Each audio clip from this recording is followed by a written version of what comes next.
So I've gone beyond the more simplified form, but really that's just a matter of looking at your photos and constantly trying to see what are the high points, what are the low points, trying to figure out particular angles. This requires constantly turning your piece and looking at a corresponding photo. So I'm going to bring my template up and go back and double check that the mound that I've created is pretty much in the right spot and find where that parting of the lips goes. Also how far back I need to go. So just like I did in the last video, I'm going to go ahead and take a stick that parts at 90 degrees and pop that in there. I've got quite a bit to go, so rather than just pushing that in, I'm actually going to cut some out. So now that I've taken some out, I'm going to take this 90-degree stick, pop that in, and while looking at my photos, rock it around a little bit. I'm going one way and then the other way. I'm going to look at my side photo, do the same thing. Pull that back around, look at the other side, and pull that back around.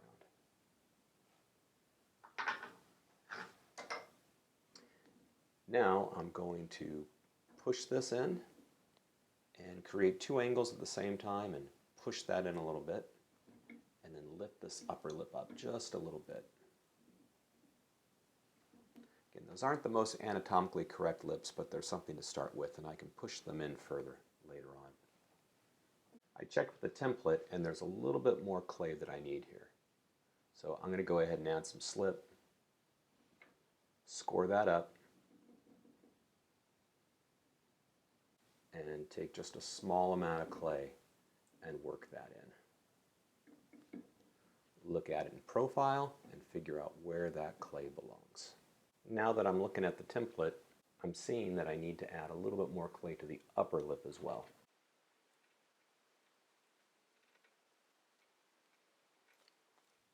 Now for the nose. I pretty much have the large mass here, but I want to think of the nostrils. Notice that I left this thing solid. You want to make sure that you leave that nose solid until the very end. By hollowing out the two nostrils, the clay will dry out and you won't have very many options as you move forward. Since I have the mass of clay pretty much in the right spot, I'm going to look at my profile and try to find the nostril. You can think of the nose as three balls. One large one in the center, that's the tip of your nose, and then the nostril on the side is a smaller one, and then a partner or twin on the other side. And I'm going to look for where that second circular structure comes in. So back over here, I'm looking at this profile picture and trying to find this angle, where it is in relation to the mouth, and then the angle of the nostril.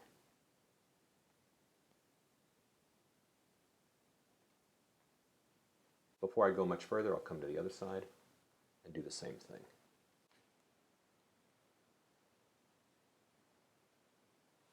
I'm going to take something round, find that shape in there, and pull it out.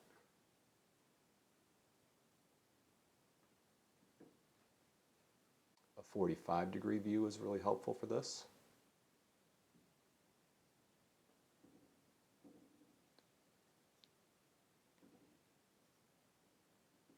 Make sure that you think about how one feature blends into the next. So here's the upper lip, but then it's going to blend into this mustache part of the upper lip, and then right into the nose. One makes the other makes the next. Try not to think about this like a Mr. Potato Head, where the nose is just sitting there and the mouth is just sitting there. You really want to think of how each one flows and is connected, just like the song, how which part is connected to the next part. Thinking about this upper lip and the nose as a unit is going to help me get it more accurate. The upper lip may have seemed a little bit narrow, but now that I'm lifting the nostrils up, I'm getting a little bit more room between the lip and the nostril, and so it's making this mustache part of the lip a little bit longer than it originally was. I'm not completely done with the nose, again, because everything is connected. Once I put the eyes in and fine-tune a few other things, I will come back and double check that. One more thing on the nose, and the lips for that matter. It's really important to look at these things from above. Symmetry is very hard to see from straight on, and a lot of times when you look at the top, you can immediately see if your form is symmetrical. Again, if you had a view from up above to see that, it would be very helpful. I don't have one of those, so I need to take a guess. But seeing the nostril and how far down it comes over here and how far down it comes over here, the angle of that intersection there, and making sure that it looks very similar over here. And then when you flip it back up to a right side position, do those two lines look like they are twins of each other? And one is obviously higher than the other. One more reason to not finish the nose at this point, there are some things that I simplified and took out that I'm going to add back in. Part of the skull flares out right here, and I simplified this down and made kind of a harder cut.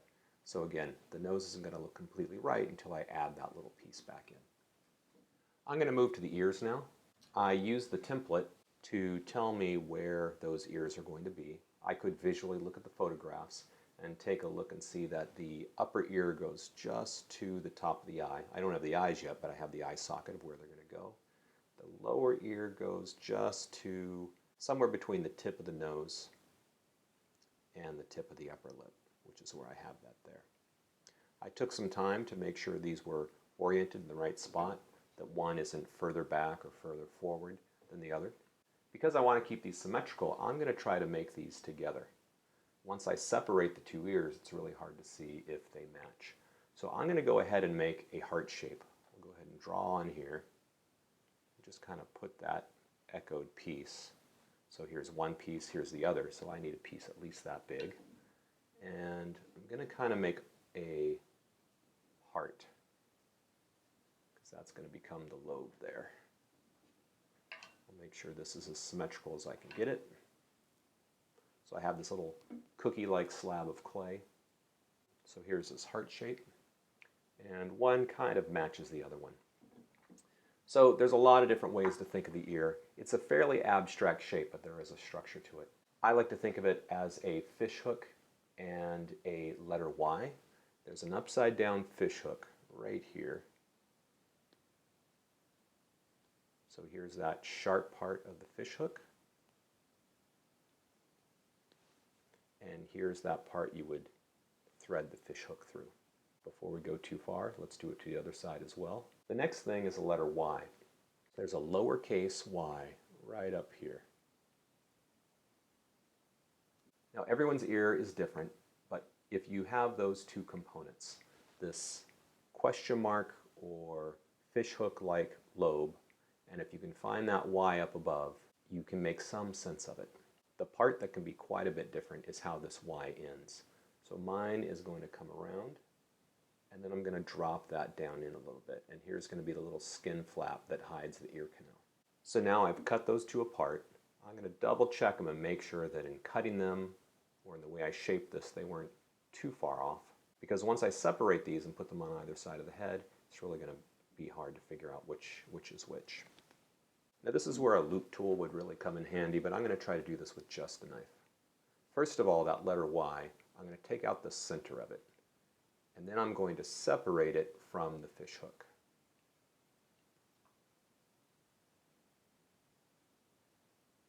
So there's that letter Y. Next, I want to make the fish hook the bottom of it,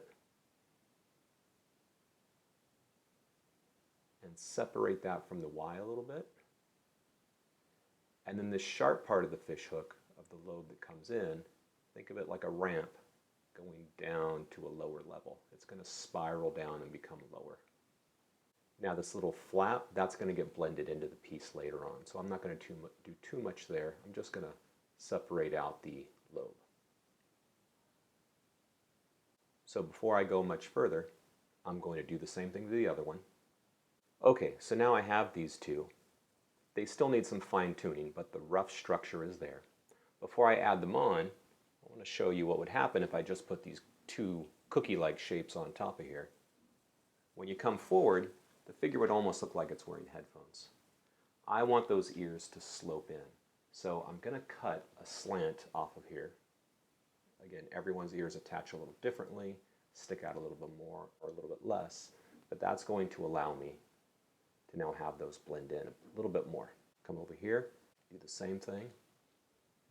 Cut some off at an angle, try not to distort the ear too much. And now I can go ahead and place those where they're supposed to go. Now I have a fair amount of clay here. I didn't quite take out the right amount for a skull, so I am going to take a little bit more clay out. I'm going to bring the base of the skull up, and there's the neck muscle and that jawbone. One of the widest parts of the skull is actually right behind the ear, so I don't want to shave too much out. If the photo was taken too close up and you get that fisheye effect, those ears may seem pinned back and disappear. So double check when you place the ears. Now while the ears are only attached at the ear canal and you have this extra flap skin, they hang out, that would make for a really weak clay piece that would most likely break off. So I'm going to make sure that these completely get attached, and then I'll flare them out just a little bit so that they're actually attached more than they are in real life. I'll take some slip, double check your placement, and score that up. Score this one up. I'm going to go ahead and fix some of those fundamental details. There's that fish hook. There's that letter Y. Make the lobe go to a lower level. And now here's that little extra flap of skin that is attached to the jaw.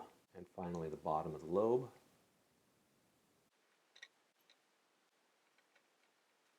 Now to the back, I'm going to cut just a little bit of a taper, not a lot, to make that ear appear thinner. But I'm not going way in. I'm just taking a little bit out. I could wait to do these ears. I actually need to split this thing in half still and hollow it out.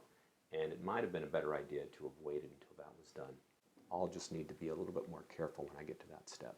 These ears are bigger than I want them to be, but I'm going to let them stiffen up just a little bit before I shave them down with a knife. While I'm here, the hairline can help me figure some things out. Any way that you can divide things up and making sure there's enough room helps. So the sideburn comes down to here. I've got an angle and an angle. And I'm going to look at how much skin should be between here and make sure there looks like there's about enough room. If this was way too close or way too far, that's an indication that something's off. Now the eyes can be one of the most difficult things. I'm going to create a very simplified eye. One thing to remember is the eye is a ball, and so I want to create a small ball and make sure that seems about right. Now the eye socket of the skull goes quite a bit far back, so this is actually going to be too large. I'm going to end up cutting that in half. There's a cone-like cave for the eye socket that ball fits inside of. What I'm going to do is, just like the ears, create that one and see if I can cut this thing in half without distorting it too much.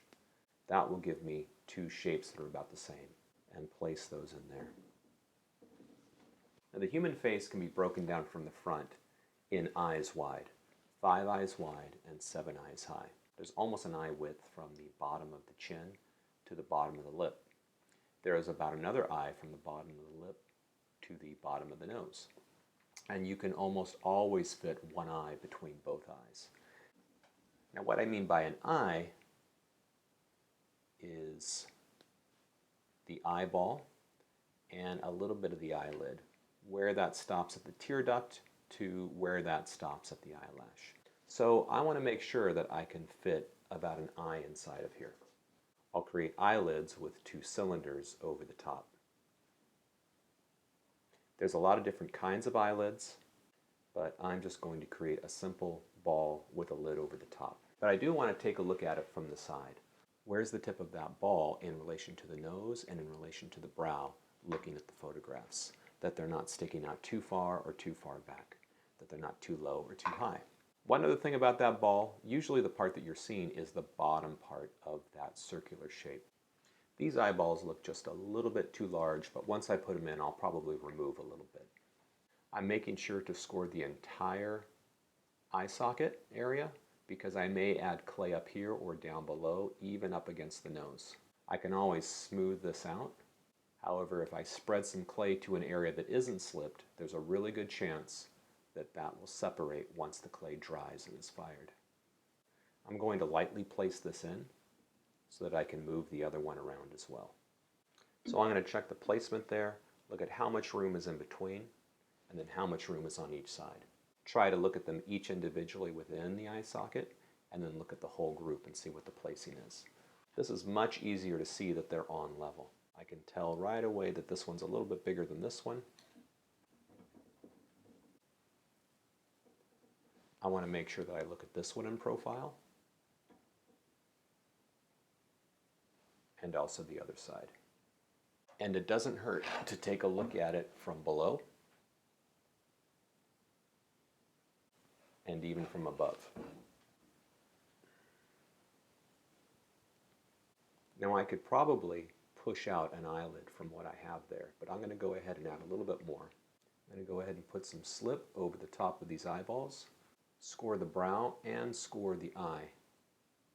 Try not to mess up the eyeball, but I can always smooth it out.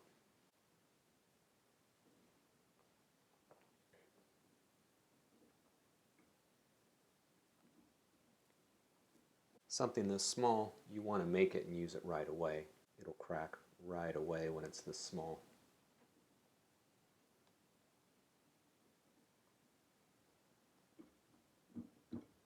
Now a lot of that clay I'm going to remove. I could have added a smaller piece. Let me pack that in there first. I am looking at the photos while I'm doing this to get a sense of where this should be.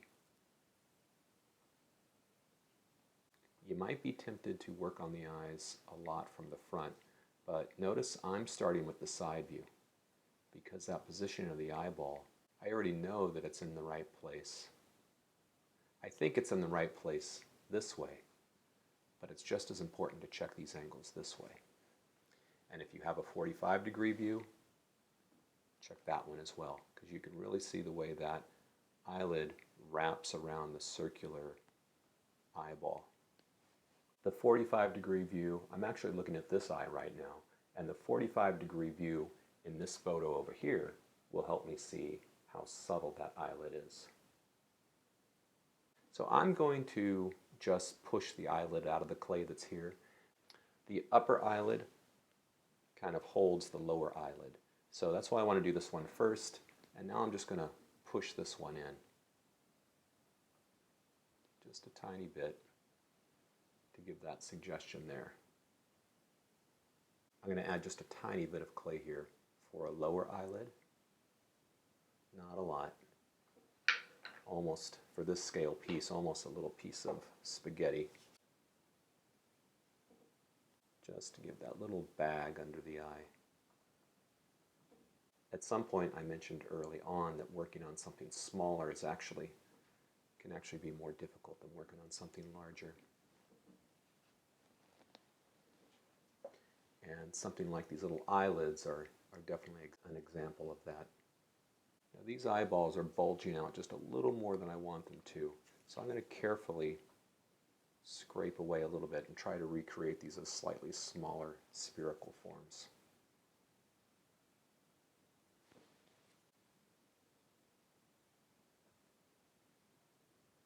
One thing that I know I do need to fix is a little part of the skull that bridges the nose to the bottom of the eye socket and the cheek. So I am going to add a little bit of that because I really am going to have a hard time fixing these eyes if the structure that they're inside of isn't right. If I'm trying to figure out their relationship to something else and that something else isn't there, it's kind of hard to figure out what's missing. So the bottom of the eye socket will be right here, and another one right here.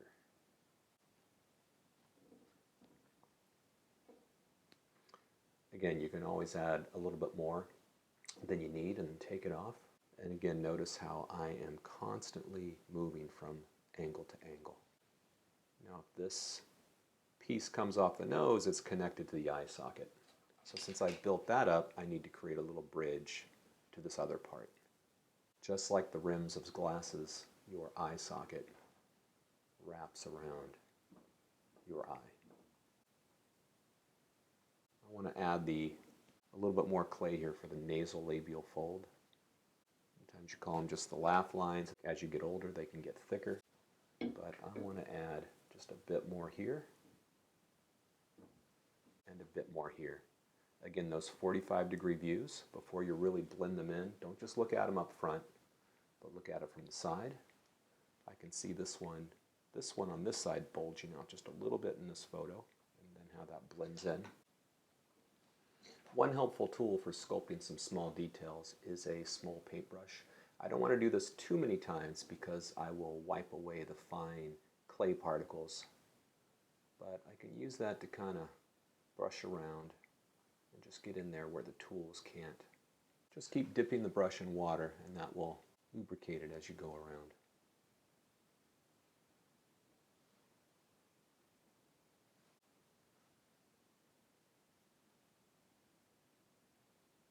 Now all these features definitely need a little bit more work. And as I've mentioned before, it's a good idea to walk away, take some time. I can see a few things that I definitely need to fix.